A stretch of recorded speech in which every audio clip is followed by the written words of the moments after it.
தமிழை நேசிக்கும் அனைவருக்கும் வணக்கம் நண்பா. நான் தான் உங்கள் டிஎன்பிஎஸ்சி மதிவான பிஎம்கேடிசிஏ RRB group 2 group D exam வந்து அக்டோபர் செப்டம்பர் மாதங்கள் நடக்கிறது. இதற்காக எப்படி அப்ளை பண்ணுறது, இதற்கு வந்து என்ன சிலபஸ், இதை வந்து எப்படி படிக்கணும், how to prepare to RRB group D exam and எப்படி அப்ளை பண்ணுறது, ஆன்லைன் எப்படி அப்ளை பண்ணுறது, அதே மாதிரி ஒரு கட் ஆஃப் எவ்வளோ இருக்கும் சொல்லி இந்த நிகழ்ச்சியை பார்க்க போகிறோம். நிகழ்ச்சியை முழுமையாக பாருங்கள். நிகழ்ச்சி பிடிச்சிருந்தா லைக் பண்ணுங்கள், ஃப்ரெண்ட்ஸுக்கெல்லாம் ஷேர் பண்ணுங்கள், சப்ஸ்கிரைப் பண்ணுங்கள்.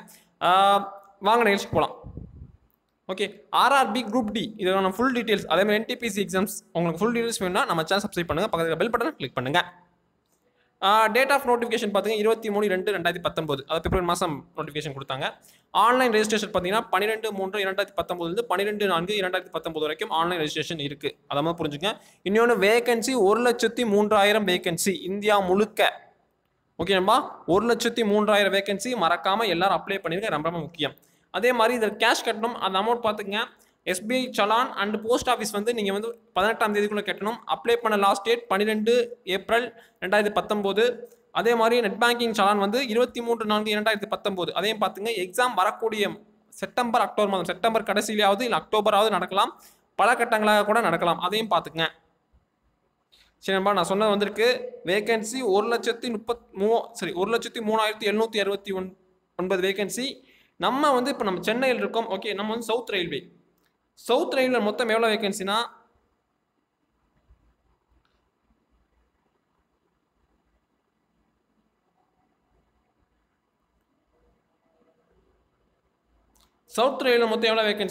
நல்லா பார்த்துக்குங்க, 9,328 வேகன்சி. இதில் அன்ரிசர்வ் சொல்லுவாங்க, அது வந்து 3,663.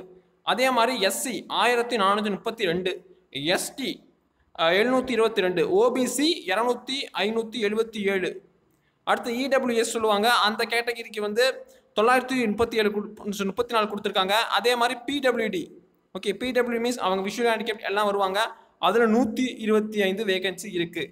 எக்ஸ் சர்வீஸ் மேனுக்கும் இதில் வேகன்சி இருக்குது. மறக்காமல் எல்லாரும் அப்ளை பண்ணிடுங்க, ஏன்னா இது வந்து டிஎன்பிஎஸ்சியை விட அதிகமான வேகன்சி கொடுக்குறாங்க. ஓகே, இனிமேல் யாரும் வேலை இல்லை என்ற திட்டாட்டம் இருக்காதுன்னு நான் நினைக்கிறேன். ஏன்னா வந்து இந்த ஒரு அரிய சான்ஸை மிஸ் பண்ணுற ஒவ்வொருத்தரும் வருத்தப்பட வேண்டிய சூழ்நிலை இருப்பீங்க. ஏன்னா 1,00,000 வேகன்சி ஆர்ஆர்பி எக்ஸாம். சரி நண்பா, அதே மாதிரி இதில் எல்லாரும் அப்ளை பண்ணிடுங்க. இந்த எக்ஸாம் வந்து எப்படி அப்ளை பண்ணணும், ஆன்லைன் மூலம் அப்ளை பண்ணணும், அதையும் நல்லா பார்த்துங்க. ஓகேவா, இதே மாதிரி அப்ளை பண்ணுற டேட் நான் சொல்லியிருக்கேன் ஏற்கனவே, அந்த டேட்குள்ளே நீங்கள் அப்ளை பண்ணியிருக்கோம். அதே மாதிரி வந்து எக்ஸாம் வந்து உங்களுக்கு வந்து ரொம்ப ரொம்ப ரொம்ப ரொம்ப ஈஸியாக இருக்கும். இன்னொன்று, நீங்கள் நினைக்கிற மாதிரி நம்ம டிஎன்பிஎஸ்சி மாதிரி நிறையா படிக்கணுமான்னு கேட்டால் இல்லை, அதையும் சொல்லிக்கிறேன். ஏன்னா வந்து டிஎன்பிஎஸ்சி மாதிரி இது இருக்காது, அதையும் சொல்லிக்கிறேன். அதே மாதிரி நீங்கள் வந்து ஃபுல் கான்சன்ட்ரேஷனோட படிச்சிங்கன்னா நிச்சயமாக சொல்கிறேன், இந்த தேர்வை நீங்கள் வென்று விடலாம். ஓகேவா, ஒரு நிதானமாகவும் ஒரு நிதர்சனமாகவும் படிச்சிங்கன்னா நிச்சயமாக வென்று விடலாம். இந்த ஆர்ஆர்பிக்கான டிப்ஸ் அண்ட் ட்ரிக்ஸ்னு சொல்லணும்னா இதற்கு தேவை உங்களுடைய இங்கிலீஷ் நாலேஜ், கொஞ்சம் இங்கிலீஷ் நாலேஜ் மட்டும் இருந்தால் போதும். அதே மாதிரி நீங்கள் வந்து செகண்ட் வந்து டெய்லியும் நியூஸ் பேப்பர் படிக்கணும். இன்னையிலேருந்து படிக்க ஆரம்பித்தா கூட போதும். டெய்லியும் ஒரு மணி நேரம், நீங்கள் வேலைக்கு போகிறவங்க இருந்தாலும் சரி, காலேஜ் ஃபைனல் படிக்கணும்னாலும் சரி, யாருனாலும் சரி, எல்லாரும் இந்த எக்ஸாம் அப்ளை பண்ணலாம். 10வது முடிச்சிருந்தாலே போதும் இந்த எக்ஸாம் அப்ளை பண்ண தகுதி உடையவர் என்பதை நான் இங்கே வந்து கூறிக்கொள்ள ஆசைப்படுகின்றேன். ஓகேவா, இதற்கான சம்பளம்னு பார்த்தீங்கன்னா ரொம்ப அதிகமாக சொல்ல முடியாது. முதல் வந்து நம்ம ஏஜ் லிமிட் பார்த்துட்டு வந்துடலாம். இதற்கான ஏஜ் லிமிட் 18 வயசு பூர்த்தி அடைந்தாலே போதும் இந்த தேர்வை நீங்கள் எழுதலாம் என்பதை நான் இங்கே சொல்லிக்கிறேன். 18 வயசுக்கு மேலே யார் இருந்தாலும் சரி இந்த தேர்வு எழுதலாம். அதற்கான ஏஜ் லிமிட் இருக்குது. அந்த லிமிட்டை வந்து நீங்கள் கீழே டிஸ்கிரிப்ஷனில் இந்த லிங்க் கொடுக்குறேன், அதில் பார்த்துக்கோங்க.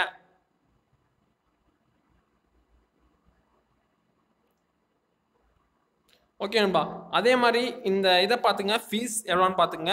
ஃபீஸ் பார்த்தீங்கன்னா for candidate expect fees of category below, okay, அவங்களுக்கு 500. அதாவது வந்து இந்த ஓபிசின்னு சொல்லுவாங்க, ஓபிசி அண்டு வந்து யூஆர்னு சொல்லுவாங்க, அன்ரிசர்வ்டு, அவங்களுக்கு 500 ரூபாய் fees. And PW female ex service man candidates, அப்புறம் வந்து எஸ்சி எஸ்டி அவங்க எல்லாத்துக்குமே வந்து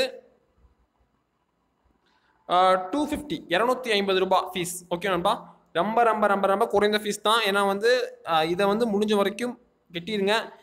இதை கெட்ட முடியாமல் யாராவது இருந்தீங்கன்னா கீழே கமெண்ட் பண்ணுங்கள். நிச்சயமாக நம்ம சேனல் மூலம் நம்ம சப்போர்ட் பண்ண முடியுதான்னு பார்க்குறோம். ஏன்னா வந்து எங்களுக்கு நீங்கள் சப்போர்ட் பண்ணீங்கன்னா நிச்சயமாக நாங்களும் உங்களுக்கு சப்போர்ட் பண்ண தயாராக தான் இருக்கிறோம்.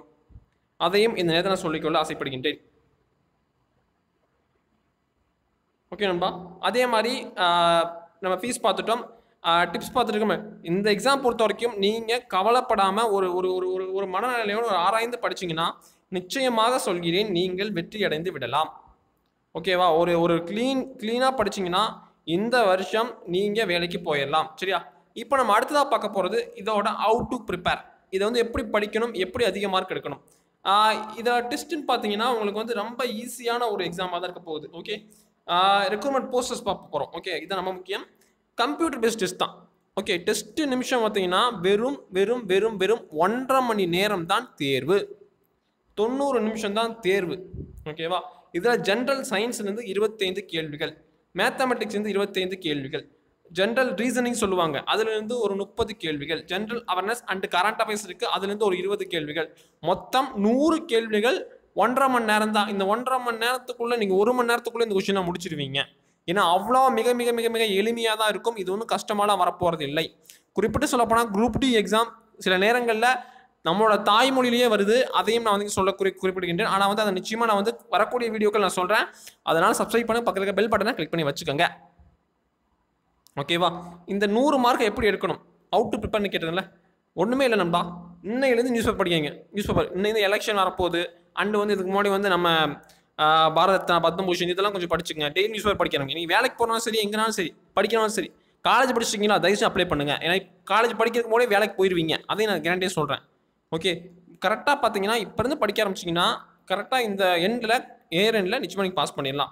அதே மாதிரி ஜென்ரல் ரீசனிங்கிறது ஒன்றுமே இல்லை. இப்போ நான் இந்த வீடியோ அது சொல்லியும் கொடுத்துருவேன் உங்களுக்கு. ஓகே, இந்த வீடியோ இப்போ நீங்கள் பார்க்கும்போது நிச்சயமாக நீங்கள் பாஸ் பண்ணிடுவீங்க. சரியா? அதே மாதிரி மேத்தமெட்டிக்ஸ் ஒன்றுமே இல்லை, 25 மார்க் நிச்சயமாக நீங்கள் பாஸ் பண்ணிடலாம். ஜென்ரல் சயின்ஸ் 25, அதையும் சொல்லிக்கிறேன். சரி நண்பா, இதில் வந்து 120, அதான் வந்து சில மாற்றுத்திறன் இருப்பாங்கல்ல, அவங்களுக்கு கொஞ்சம் டைம் எக்ஸ்ட்ரா தராங்க, 1/2 மணி நேரம் எக்ஸ்ட்ரா தராங்க. இதில் நெகட்டிவ் மார்க் இருக்காங்க கேட்டால் நெகட்டிவ் மார்க் இருக்குது. 3 கேள்விக்கு தப்பாக பதில் சொன்னீங்கன்னா 1 கேள்வி போகும். 1:3 ஓகே மார்க் போகும். நெகட்டிவ் மார்க் இருக்குது. டிஎன்பிஎஸ்சி மாதிரி நெகட்டிவ் மார்க் இல்லைன்னு சொல்ல மாட்டேன். நெகட்டிவ் மார்க் இருக்குது. ஆனால் நீங்கள் நெகட்டிவ் மார்க்கு அந்த கொஸ்டின் நீங்கள் அட்டன் பண்ணாவே இருந்துடலாம். தெரிஞ்ச கொஸ்டின் அட்டன் பண்ணிட்டு வரலாம். இப்போ வந்து என்னென்ன கொஸ்டின் வந்து அவங்களே கொடுத்துட்டாங்க, சிலபஸே கொடுத்துட்டாங்க. ஓகே, மேத்தமெட்டிக்ஸ் பார்ப்போம். நம்பர் சிஸ்டம், போர்ட் மாஸ், அதே மாதிரி எல்சிஎம், ஹெச்சிஎஃப், ரேஷியோ. ஓகே, இந்த போர்ட் மாஸ்னால் என்னன்னு சொல்லிடுறேன். போர்ட் மாஸ் மீன்ஸ் ஒன்றுமே இல்லை நண்பா. அந்த பிராக்கெட், டிவிஷன், மல்டிப்ளிகேஷன், ஆடு, சப்ரேஷன், கூட்டல், கழித்தல், பெருக்கல், வகுத்தல், இதை வந்து கரெக்டாக ஃபாலோ பண்ணி போடுறது தான். ஓகே, அதுக்கு அடுத்ததாக பாருங்கள் எல்சிஎம் இருக்குது. எல்சிஎம் உங்களுக்கு ஏற்கனவே தெரியும். ஹெச்சிஎஃப்லாம் உங்களுக்கு ஏற்கனவே தெரியும். மீசியமா மீப்போவா இது தெரியாது. மீப்பெரும் பகுதி இது நம்மளுக்கே தெரியும். ரேஷியோ அண்டு பர்சன்டேஜ் ஒரு 12,000 இருக்குது. 10% எவ்வளோ? 1200. இது எல்லாத்துக்கும் தெரியும். இது மாதிரி தான் கேள்வி வரும். டைம் அண்ட் ஒர்க் 10 பேர் 5 நாளில் வேலையை முடிக்கிறாங்கன்னா 5 பேர் எத்தனை நாளில் வேலையை முடிப்பாங்க, இது மாதிரி கேள்வி வரும். Simple interest, compound interest. Simple interest ஃபார்ம்னா PNR/100. 500 ரூபா வந்து கடன் வாங்குறான் ஒரு வருஷம். அதே மாதிரி அவனுக்கு வந்து 5% வட்டி. இதுக்கு வந்து எவ்வளோ வரப்போகுது? இதுதான் வந்து சிம்பிள் இன்ட்ரெஸ்ட், காம்பவுண்ட் இன்ட்ரெஸ்ட். ஒன்றுமே பெருசெல்லாம் இல்லை. அதே மாதிரி ப்ராஃபிட் அண்ட் லாஸ். 10 ரூபா பழம் 5 ரூபாய்க்கு விற்கிறான், அப்போ அது லாபமாக நட்டமா? 10 ரூபாய்க்கு வாங்கி 5 ரூபாய்க்கு விற்கிறான், அப்போ நட்டம் தான். இதுதான் பைப்பம்சிஸ். தண்ணி வந்து வருது. இது தான் கேள்வி வரப்போகுது. இது நீங்கள் டெய்லி போட்டு பார்த்தா கூட போதும். நிச்சயமாக சொல்கிறேன், இதுதான் கொஸ்டினாக வரப்போகுது, வேற எந்த கொஸ்டின் வரப்போகுது இல்லை. ஓகே, அடுத்து பாருங்கள் ஜென்ரல் ரீசனிங் ஒன்றுமே நண்பா. Number series 2, 4, 6. அதுக்கடுத்து என்ன நம்பரு? 8. இதுதான் கோடிங் டிகோடிங். என்ன அண்டுன்னு கொடுத்து ஒரு 3 நம்பர் கொடுப்பாங்க, இல்லைனா வந்து 3 இதை கொடுத்துருவாங்க. இதை கொடுத்து பண்ணுறது ஈஸியான வேலை. ஓகே, இதை வந்து நிறைய பேர் கஷ்டம்லாம் சொல்லுவாங்க. இந்த வேலை நீங்கள் வாங்கியே தீரணும். அதுதான் நம்ம சேனலோட குறிக்கோள். அல்ஜிப்ரா. ஓகே, ஏபி சிடி டேஸ் என்ன இஎஃப், இதுதான் கேள்வி. ஓகே, 10 கிலோமீட்டர் நடக்கிறான். லெஃப்ட் வலது பக்கம், இடது பக்கம், மேற்க கிழக்க, நார்த் சவுத் ஈஸ்ட் வெஸ்ட்னு சொல்கிறாங்க. இதுதான் நம்ம பாஷையில் சொன்னால் நார்த்துனா என்ன சொல்லுங்கள், கீழே கமெண்ட் பண்ணுங்கள். ஓகே, ஜென்ரல் சயின்ஸ் மீன்ஸ் ரொம்ப ஈஸியாக இருக்கும். 10th ஸ்டாண்டர்ட் தான் வரப்போகுது. ஓகே, நீங்கள் எங்கே போய் சிபிஎஸ்சி இதெல்லாம் படிக்கணும் அவசியம் இல்லை. 10th ஸ்டாண்டர்ட் நீங்கள் படித்தாலே போதும், அதை படித்தாலே போதும். இது பொறுத்தவரைக்கும் சயின்ஸ் அண்ட் டெக்னாலஜி, ஸ்போர்ட்ஸு. இன்றைக்கி வந்து நேற்று வந்து இந்தியா ஆஸ்திரேலியா மேட்ச்சு என்ன ஆச்சு சொல்லுங்கள், என்ன ஆச்சு? ஓகே, இதுதான் வரப்போதோட வேறு புதுசாக வரப்போகுது. Important days படிச்சுக்கங்க. மார்ச் 8 என்ன டே, மார்ச் 15 என்ன டே, இன்னைக்கு என்ன டே, இதை நீங்கள் டெய்லியும் படித்தாலே போதும். நிச்சயமாக இருந்தால் கேள்வி வரும், அதையும் சொல்லிக்கிறேன். ஓகே, முடிஞ்ச வரைக்கும் நான் கொஸ்டின் பேர் அவுட் பண்ணிட்டேன். இதுக்கு மேலே நீங்கள் படித்து பாஸ் பண்ணுறது தான் உங்கள் வேலை. சரியா? இதுக்கு அடுத்து ஃபிசிக்கல் டெஸ்ட் இருக்குது. அதெல்லாம் வந்து நம்ம வரக்கூடிய வீடியோவில் பார்ப்போம். சரி நண்பா. சரி, இப்போ வந்து இதுக்கான கட் ஆஃப் எவ்வளோ இருக்குன்னு சொல்லி அதையும் சொல்லிட்டா. ஆர்ஆர்பி கட் ஆஃப் எவ்வளோ இருக்கும்னு சொல்லிடுறேன். ஒன்றுமே இல்லை நண்பா, நீங்கள் நினைக்கிற மாதிரி பெரியலாம் கட் ஆஃப் வரப்போகுதான்னு கேட்டால் இல்லை. ஓகே, ரொம்ப ரொம்ப ரொம்ப ரொம்ப சுலபமான கட் ஆஃபாக தான் இருக்கும். சொல்லப்போனால் 100 மார்க்கில் நீங்கள் ஒரு 70 மதிப்பெண் எடுத்தாலே போதும், நிச்சயமாக நீங்கள் தேர்ச்சி அடைந்து விடலாம் என்பதை நான் இங்கே சொல்லிக்கிறேன். ஓகேவா? ஏன்னா அந்த 100 மார்க்கை வந்து 100 மார்க்கில் வந்து நீங்கள் வந்து அளவாக எடுத்தா நீங்கள் வந்து கரெக்டாக போட்டு உங்களுக்கு தெரிந்த கொடையை மட்டும் நீங்கள் கரெக்டாக அட்டன் பண்ணிங்கனாலே போதும், நிச்சயமாக சொல்கிறேன் நீங்கள் தேர்ச்சி அடைந்து விடலாம். சரியா? அதே மாதிரி கடைசியாக வந்து ஃபார்மேட் கொடுத்துருக்காங்க, ஓபிசி சர்டிஃபிகேட்டுக்கான ஃபார்மேட். இதெல்லாம் வந்து நீங்கள் எக்ஸாம் பாஸ் பண்ணதுக்கப்புறம் இதே ஃபார்மேட்டில் நீங்கள் எடுத்து சைன் வாங்கிக்கணும். அதாவது வந்து உங்கள் தாசில்தார், வட்டாட்சியர், துணை வட்டாட்சியர் இவங்கள்ட்ட சைன் வாங்கிக்கணும். மாற்றுத்திறனாளி அவங்களுக்கும் சர்டிஃபிகேட் கொடுத்துருக்காங்க. இந்த சர்டிஃபிகேட் நீங்கள் வாங்கணும். இந்த சர்டிஃபிகேட் தான் ரொம்ப ரொம்ப மெயின். இதை பற்றி தனிப்பட்ட சர்டிஃபிகேட் நீங்கள் வாங்குறது அவசியம் இல்லை. இதில் இப்போ உதாரணம் சொல்ல மாற்றுத்திறனாளி இருந்தால் அந்த 3 டாக்டர் நீங்கள் சைன் வாங்கணும். இதெல்லாம் கரெக்டாக வாங்கினா மட்டும்தான் உங்களை வேலைக்கு எடுத்துக்குவாங்க என்பதை நான் இங்கே உறுதித்தர சொல்லிக்கிறேன். என்ன மாதிரி வாங்கிடுவீங்க, நேர்மையான வழியில் வேலை தேர்தல் அத்தனை பேருக்கும் வாங்கிடுவீங்கன்னு சொல்லி நான் இங்கே சொல்லிக்கிறேன். அதே மாதிரி தேர்வில் வந்து கரெக்டாக எழுதுங்க, தெரியாத கேள்விக்கு பதில் அளிக்காதீங்க, அதையும் நான் சொல்லிக்கிறேன். சரி, இப்போ அடுத்ததான் வந்து எப்படி அப்ளை பண்ணுறதுன்னு சொல்லி நிறைய பேர் கேட்டுட்டு இருக்காங்க. அதையும் வந்து இந்த வீடியோ பார்த்தாலும் நினைக்கிறேன். வாங்க போகலாம், அதை பார்க்கலாம்.